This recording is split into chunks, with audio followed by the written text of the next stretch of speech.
황당하게 그대로 죽어버린 나윤. 비상강의 내피셜대로 어린 시절 나윤은 가정폭력을 가하는 아버지, 그리고 힘없이 맞고만 있던 어머니와 함께 제주도에 살았습니다. 어느 날 칼을 들고 설치던 아버지를 밀어 죽여버리게 된 나윤.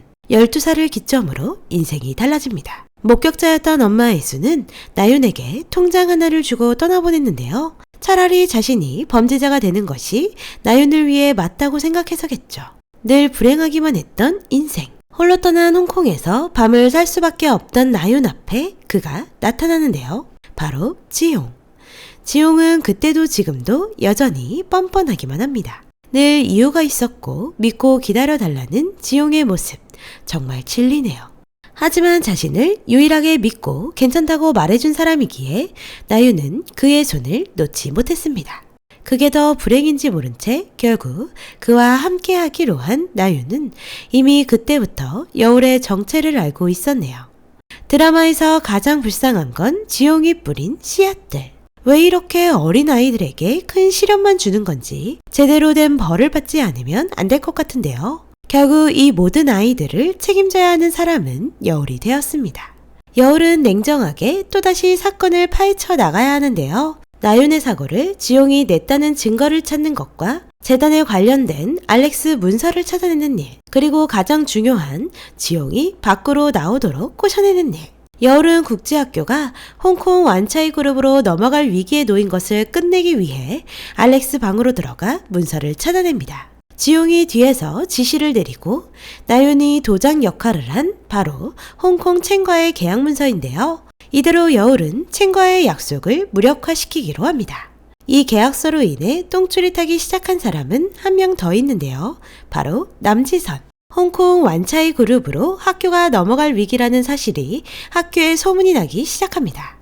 이에 앞장서서 남지선은 해결책을 내놓은 듯 보이는데요. 모든 엄마들이 볼 수 있도록 과대한 기사를 내보내고 외국으로 도망간 알렉스가 팔아 넘긴 것으로 시전합니다. 또한 자신의 남편이 약물을 주입해 죽인 레이첼 역시 대마초 혐의 기사까지 내보내는데요. 남지선은 첸과 손을 잡고 자신 역시 이사진으로서 개입하려고 했는데 완차이와의 계약이 무산된다면 자신의 계획도 무너질 텐데 괜찮은 걸까요? 엎친 데 덮친 격으로 첸은 이사회를 열어 자신이 이사진이 되어 직접 개입하겠다고 말을 합니다. 과연 이사진들은 첸의 투자금 앞에 무릎을 꿇게 될까요? 생각보다 큰 투자금을 넣은 첸, 그리고 PTA 회의가 열린 엄마들 사이에서 대표 남지선도 나서기 시작합니다. 지가 손잡은 건 다 모른 척 하다니 자신의 이득을 위해 살아가는 인간인지라 더 소름 끼치네요. 이사진 회의에서 첸의 힘이 움직이기 시작하는 그때 여울이 나타나 완차이 그룹에 10억 불을 반환하겠다 선언합니다. 이대로 첸은 힘을 잃어버리게 되는데요. 그리고 그날 밤 여울은 지용의 연락을 받게 됩니다. 이 개자식.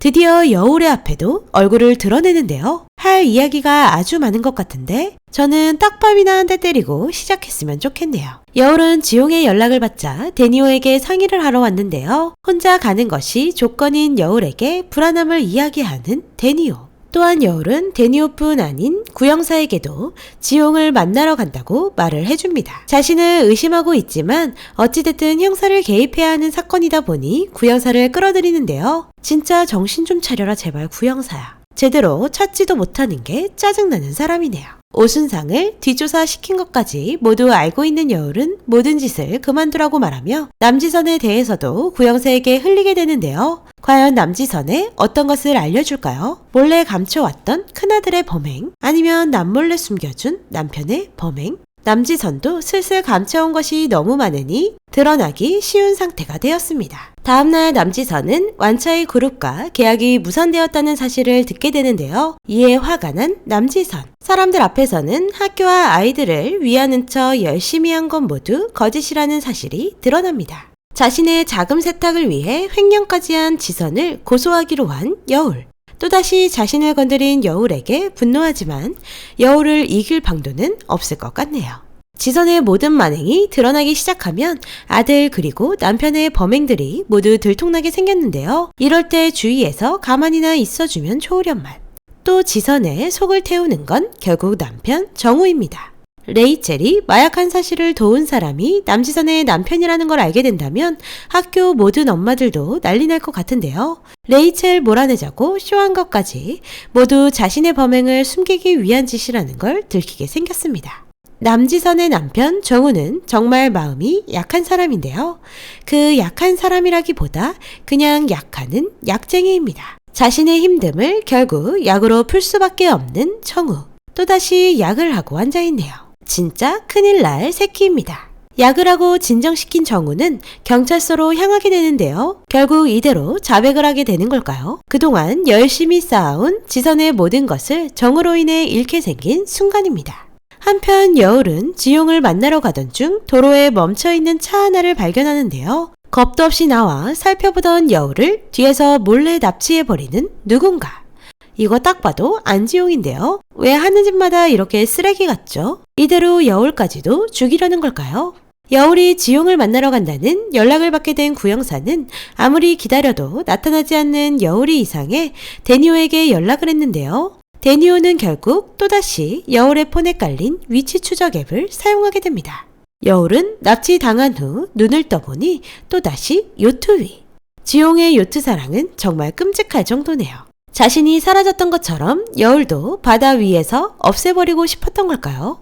지용은 자신을 믿고 기다려달라는 말을 여울이 믿지 않았다며 오히려 아주 거지 같은 말을 해대는데요. 간단하게 돈만 공중에 띄어 날려버리려고 했는데 하필 도진설의 행동으로 인해 계획이 무너졌다고 말합니다. 사실 자신은 열심히 그 사람들의 돈을 벌어주기 위해 어떤 짓이든 다 했다고 하는데요. 하지만 돈을 잃게 되자 그 사람들은 자신을 사기꾼이라 했다고 분노합니다. 지용은 그저 인격장애가 있던 것일까요? 그래서 이렇게 사기쳤다는 게 말이 되는 건가요? 그로 인해 그 돈은 모두 돌려줄 생각이 없고 채내게 받은 10억 달러를 받고 여울, 이찬이와 함께 떠나자고 제안하는데요. 이에 여울은 거절을 하자 지용은 칼을 들고 협박을 시작합니다. 결국 여울은 목숨을 지키기 위해 지용의 말대로 계좌에 다시 돈을 돌려넣게 될까요?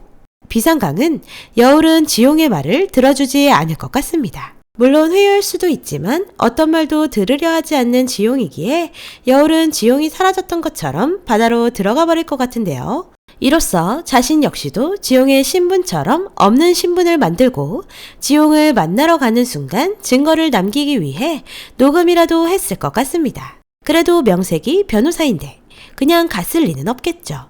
그로 인해 바다 한가운데 여울까지 사라지게 되고 증거만 남은 채 뒤늦게 나타난 데니오로 인해 지용은 잡힐 것 같은데요. 사실 그동안 수영을 못하던 여울인지라 살짝 걱정은 되지만 그래도 제주살이 하면서 조금은 익히지 않았을까 싶네요. 지용의 뻔뻔스러운 변명이 더 어이가 없는 드라마 하이클래스. 그냥 혼자 열받아서 쇼한 느낌인데요. 그럼 왜 나윤까지 죽여버린 걸까요? 한때 사랑하던 사이였는데 그저 자신을 믿지 못한다는 말로 죽일 정도로 가벼웠던 걸까요? 정말 케빈으로 새로운 인생을 시작할 생각을 했다는 지용에게 배신감을 느끼는 건 여울이 가장 클 것 같네요. 여울은 지용에게 똑같은 심정을 겪어보도록 해줘야 할 것 같은데요. 참을성 없는 건 지용이 아니라 여울이라는 걸 보여줬으면 좋겠네요. 슬슬 복수의 시작이 나오는 듯 보이는 드라마 하이클래스 15회가 더욱 기대가 됩니다. 비상강의 내피셜은 작가님의 의도와 매우 다를 수 있으니 재미로만 즐겨주시길 바랍니다. 오늘도 재미있게 보셨다면 좋아요, 구독 부탁드립니다.